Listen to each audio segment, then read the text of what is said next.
Welcome back to the Sports Source. This segment brought to you by Parkside Cabin Rentals. Book now for weekday rentals. Book now for those post-holiday months. Enjoy the beauty of the Smokies in winter without all the Christmas time shoppers and traffic if you prefer. Visit ParksideCabinRentals.com today to view their calendar and all of the many cabins and layouts that they have available. Tremendous group. The Ogle family literally has been taking care of people in the hospitality business since the Smokies opened as a national park.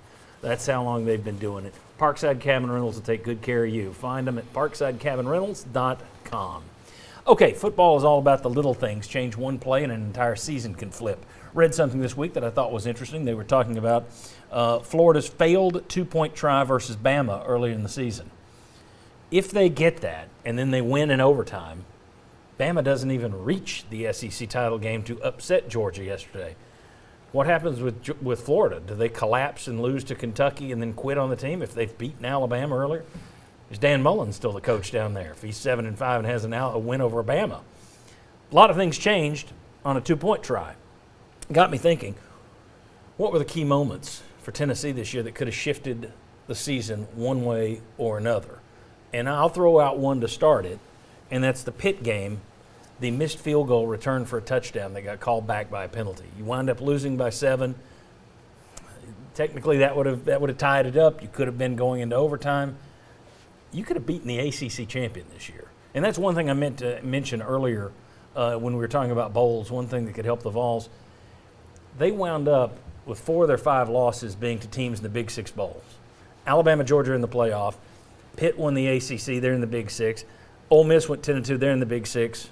Pretty good. I forgot to mention that earlier, so I'm throwing it out now. But the Pitt play, that kick return, so rare on a missed field goal return, to have it called back, a win over Pitt, you'd be ranked right now. You'd be 8-4. That'd be a strong, if not for that play, could have gotten there. Any plays that stand out, guys? Well, the other play in the Pitt game, the mark where the officials did on Hendon Hooker's run that was not a first down, which clearly looked on tape. If you looked at it again and again, looked like it was a first down. Inside the 3, I guess it was, yeah. Yeah, and then right there at the last part of the game. I mean, so had a chance to go ahead and tie the game challenged. up. Yeah, and wasn't challenged at the time. So that was a big play, I thought, during the season. Yeah, you took mine. That was one of the ones I was thinking about, was that Banks penalty on the Jackson return. Another one that to me might be the most significant of the season is Joe Milton getting hurt. So we finally had a chance to see Hendon Hooker. What if Milton doesn't get hurt on that sack fumble? How long before this coaching staff makes the move based on play on the field to Hendon Hooker? Does the season go on and play out like that if Milton doesn't get hurt on that play? So puts everything. That's a good one. That's a play I would not have thought of, but that did impact the whole season. One I go with is versus Ole Miss. We do a good job of fighting, staying in that football game. Hooker goes down. The no pass at the end of the game and running out of bounds and killing the clock at that one. Hate to kill the kid, Joe Milton, but that was the one that had me the most confused, the most frustrated, because that outcome could have been totally different. At least we gives ourselves a shot at winning the football game. Well, heck, you may have gotten a PI call and gotten another down. I mean, there's no telling what could have happened there. Josh? I'll give you 2. One that you'd like to get back, one that you're glad it happened. One you'd like to get back. He called himself out for it after the game. Bayless Jones, the fumble against Ole Miss. Yeah. And he said, hey, I made a mistake too. It was actually talking about Joe Milton after the game. But if that doesn't happen, and Bayless is one of your best players all season, no doubt about it, who knows how that game might have played out against Ole Miss, considering how close it was. And then one that you're glad it happened, a wild one at Kentucky, the Alontae Taylor pick 6. A game where your offense did so much and your defense had problems, but the pick 6 by Alontae, he actually had a play right before that where he tells the defensive lineman, you're offsides, get back, and then he makes the pick 6 play, and the defense, of course, stepped up at the end.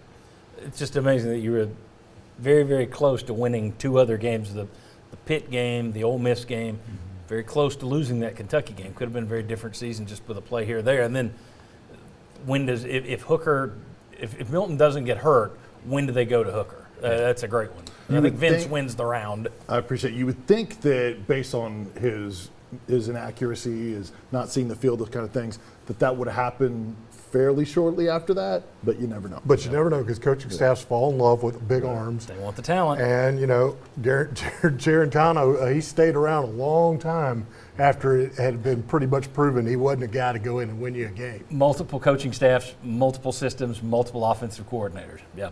All right. There have been two huge coaching moves. Two huge coaching moves around the nation. There have been two already in the SEC. Both will impact the fall schedule next year. We'll discuss that next on the Sports Horse. Here comes Santa Claus, here comes Santa Claus, riding down Santa Claus Lane. Blitzen, blitzen, all here's a reindeer pulling on a rein.